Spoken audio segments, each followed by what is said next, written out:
Agora a gente vai falar o que acontece, né, no climatério. Não é só quando já tem um ano que você parou de menstruar, né? Então, assim, as ondas de calor, né? Como é que são essas ondas de calor, assim, de que a pessoa fala?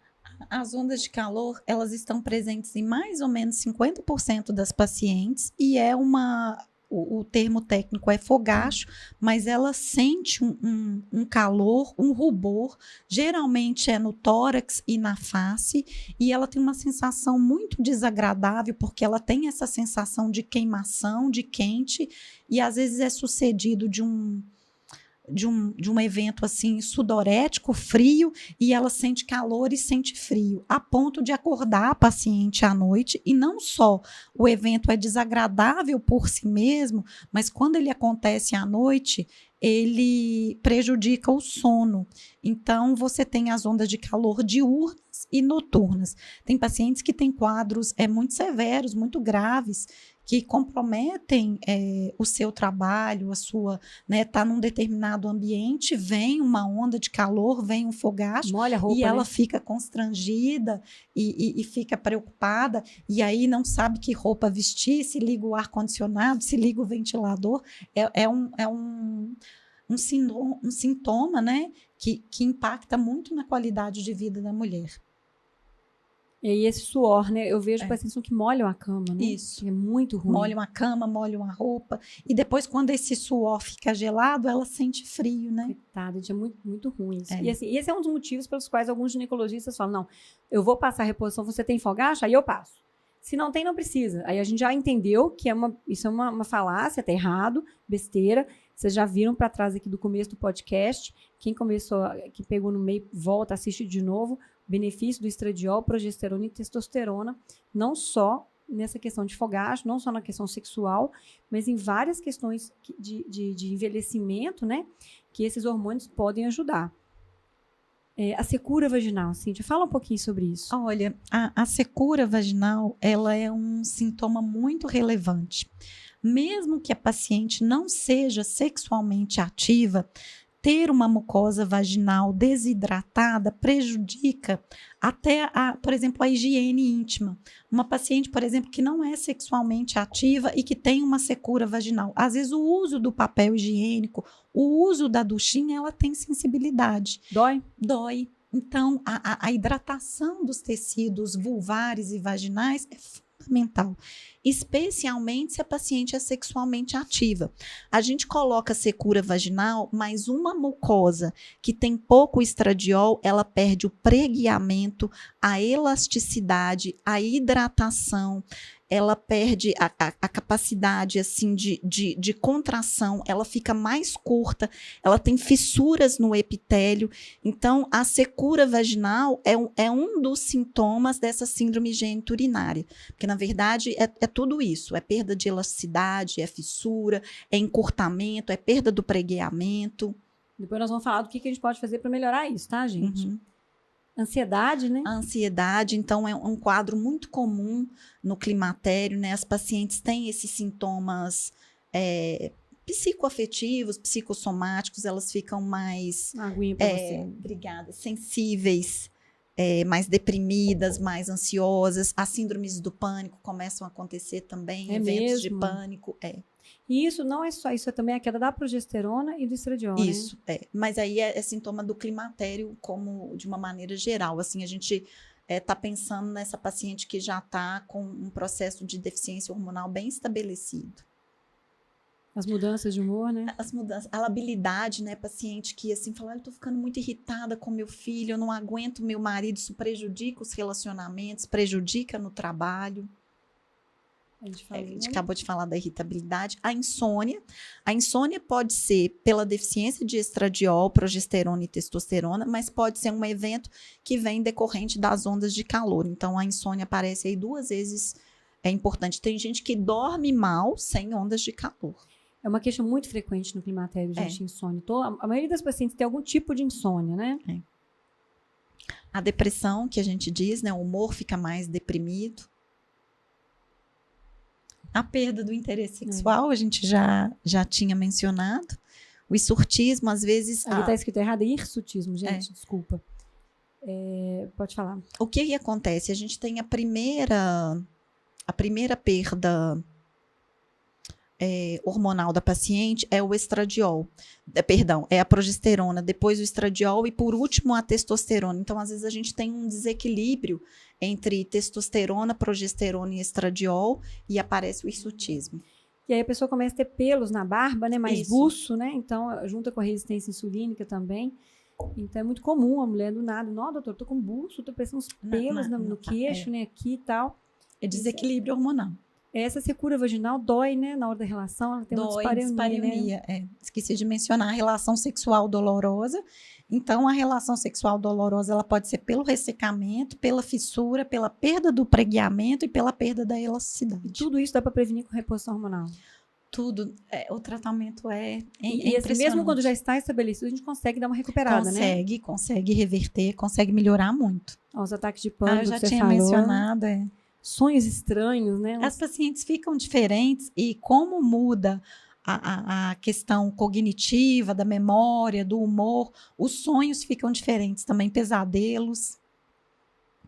As infecções do trato urinário, elas são pela deficiência de estradiol, porque quando você tem uma lubrificação adequada, você tem também uma microbiota adequada. Então, quando a gente faz a reposição, a gente restitui essa microbiota e melhora a defesa desse epitélio. As bactérias mudam, gente. Com a queda do estradiol e da progesterona, muda o tipo de bactéria que a gente tem na vagina. E isso aumenta o risco de infecções urinárias, né? Impressionante. Quando você trata, muda de volta, né? Melhora, né? Melhora. Prurido vaginal, eu tenho pacientes que erroneamente ficam tratando candidíase de repetição, quando na verdade esse epitélio seco, esse epitélio fissurado, ele tem esse prurido que é a coceira. Então tem paciente que melhora o prurido com a reposição de estradiol local. Olha o tanto de informação relevante, gente, vocês estão vendo? Tá faltando incontinência urinária. Não, nós vamos falar. Tem muita coisa. Dor na região lombar. Dor na região lombar é uma queixa muito frequente também de algumas pacientes. E eu não coloquei incontinência urinária, estou preocupada. Calma, tem mais um. É coisa demais, fica tranquilo.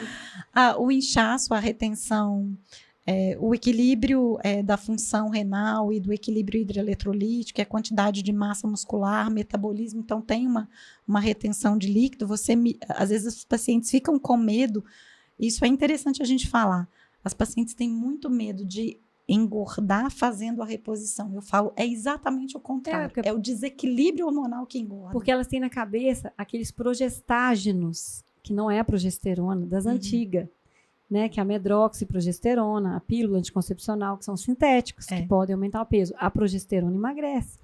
É exatamente o contrário, a paciente consegue voltar a emagrecer quando ela faz a reposição melhora adequada. A massa muscular, melhora o metabolismo também. Aí tem uma desbiose, né, da menopausa, flatulência, né, gases. Exatamente. É muito importante a gente manter a microbiota intestinal saudável e tratar a desbiose, que eu costumo falar para as pacientes o seguinte, olha, eu preciso da sua microbiota intestinal boa para eu poder usar a progesterona oral. Então, a queda do estradiol, então às vezes a gente tem que começar a tratar para o paciente começar a melhorar. Porque eu preciso da microbiota intestinal boa para a progesterona fazer efeito, mas aí eu preciso do estradiol para usar a progesterona. Então, a gente vê indigestão, aumenta refluxo também. Piora a motilidade intestinal, né? A osteoporose. Osteoporose, osteopenia, a gente já falou, né? Um clássico. As questões das dores articulares. Gente, é impressionante quando você começa a repor progesterona no começo, como melhoram as dores articulares. Eu senti isso em mim. Que eu comecei a ter uma insuficiência de progesterona, comecei a repor, minhas dores sumiram. Os pacientes falavam, eu não acreditava. Assim, mas realmente tem uma diferença importante. A tal da progesterona ela faz tem diferença. Uma ação relaxante nas articulações. A perda do cabelo, não só a perda do cabelo, mas a qualidade da unha também, né? Afina, tem um afinamento do cabelo. Estradiol melhora muito. Quando a gente começa a repor, as pacientes falam, nossa, meu cabelo voltou a ser o que era. Elas brilho de cabelo é estradiol, né? Estradiol, gente? Impressionante, né? Aí vem a questão de fazer mais, de urinar mais. Porque a continência urinária fica pior. O ronco. Algumas pacientes começam a roncar, tem, né, às vezes relacionado a ganho de peso, a mudança metabólica, gordura abdominal. Flacidez muscular também na laringe. O dolorimento das mamas é uma coisa que pode acontecer E aí depende muito se está relacionado a um desequilíbrio hormonal ou não. O que a paciente costuma queixar mais do que dolorimento é a flacidez da mama também. Tem alguns suplementos, como a centelha asiática, são interessantes para flacidez mamária, sabia? Tem uns suplementos interessantes. Olha que legal. Tem estudado muito fitoterapia na menopausa, é muito legal. As palpitações, isso é um sintoma que eu senti. É mesmo? Quando eu tive o meu diagnóstico de menopausa precoce, eu tinha muita palpitação, fui no cardiologista, fiz todos os exames. Não dava nada? Não. É a ação do estradiol, né? Deficiência de estradiol. Começou a repor, passou? Repor. A testosterona, o coração, né, tem muito receptor para androgênio, então repor o estradiol e a testosterona melhoram as palpitações. Olha que interessante, né, gente? As varizes, né, a perda da elasticidade. Perda da elasticidade dos vasos, né? E também perda muscular também, né? A bomba muscular tem uma ação importante no retorno venoso. Aí, ó. Ela estava doida para falar. Assim, gente, será que eu não... Mas aí a gente fala, isso aqui é só, gente, isso aqui é só pra gente... Eu queria que você tivesse um visual, sabe? Porque a gente fala, a pessoa esquece. Agora, quando tá visual, fica aqui, a pessoa vai vendo e ela vai guardando mais. Assiste 2, 3 vezes o podcast, vai lembrando, vai aprendendo. Só para dar uma lembrada aqui. Lógico que a gente tem um monte mais de coisa para falar. A incontinência urinária, eu fiquei preocupada com esse sintoma, porque ele tem um impacto muito grande na vida da mulher. Na qualidade de vida, né, cara? Porque o que acontece? Quando você perde urina, você fica molhada e com mau cheiro. Então, assim, as pacientes ficam muito constrangidas. A autoestima cai demais. Exatamente. Então, assim, é um sintoma que quando a paciente não queixa, eu pergunto. E dá para tratar, sim. E dá para tratar. Melhora, gente. Melhora. E esse aqui tem que... E elas não, assim, às vezes não falam. Você fala assim, mas... e quando você espirra? Aí ela fala, quando eu espirro sai um pouquinho. Né? A gente tem que perguntar ativamente, que as pacientes ficam constrangidas, né? Uhum. Tem queixas de tontura. Na verdade, existe uma frase que é muito interessante. Eu aprendi essa frase num curso que eu fiz de endocrinologia, que é o seguinte: todo sintoma que a mulher queixar no período ali de climatério, após a deficiência hormonal, quando você exclui outras causas, pode pensar no climatério. Então, você vê que você tem sintomas que são meio perdidos, que são isolados. As palpitações, a tontura, a depressão, o ataque de pânico, são sintomas ali afetivos, emocionais, psíquicos, que quando você equilibra a paciente, os sintomas melhoram. E às vezes as pessoas não valorizam. Falam, tá ficando velha. Exatamente. A gente tem que valorizar a mulher quando ela começa a queixar algumas coisas que ela não entende muito bem. Por isso que eu acho que esse tipo de trabalho que a gente faz, né, de fazer um podcast, de ensinar a população, até os colegas médicos mesmo, né, assim, a gente sabe que a gente não aprende tudo isso na residência, nem de endócrina, assim, com esses detalhes, cara, né? Então, acho que é importante os pacientes estarem cientes, porque eles vão num profissional se tratar. Então, é importante que o paciente busque também, né? Aquela coisa, o médico detém o conhecimento, já era, né, gente? A gente não pode... Tem que saber. A gente não pode normalizar, né, Jana, sintomas que comprometem a qualidade de vida do paciente, que comprometem ele ali a trabalhar, ou às vezes ter a sua função dentro da sua família, de gestora ali do seu lar, gestora do seu trabalho. Então, você ficar fadigada, cansada, dormir mal, ter ataque de pânico, de ansiedade, perder a sua memória, esquecer compromisso, isso tem um impacto muito grande na vida das pessoas. Eu falo isso toda vez, vou falar de novo, não custa lembrar, a gente não morre mais de diarreia aos 40, né? O ser humano vive até os 80, 90. Essa geração nossa, se Deus quiser, vai viver até os 100. Ainda mais do jeito que a gente olha, a gente faz as coisas aqui, a gente se cuida muito bem. Então, é importante que a gente chegue lá com qualidade e não decrépito, assim, né? Porque é normal. Se a gente vai viver até 100, a literatura médica fala que a gente passa 1/3 da vida no climatério. Se a gente vai viver até 100, eu vou falar que a gente passa metade da vida no climatério. Pelo amor de Deus, a gente tem que aprender que reposição hormonal é seguro e fazer, né? Os médicos têm obrigação de estudar sobre isso. Todo médico vai ter que lidar com uma mulher no climatério daqui a pouco, né? Os ataques de pânico, a pele ressecada, enxaqueca mais comum quando a gente repõe a progesterona, né? Melhora muito. Então, essa fase de climatério que a progesterona cai, começa a haver uma predominância estrogênica relativa, né? Nesse começo. Pode acontecer numa pessoa que nunca teve enxaqueca começar a ter? Pode, é muito frequente. A gente observa isso. Então, é sinal de que tem que buscar ajuda, né? Tem que pode buscar ser uma ajuda. Falta de progesterona, uma coisa fácil de resolver, então, né? Imagina, fica com mais TPM e com enxaqueca nessa altura do campeonato? Exatamente.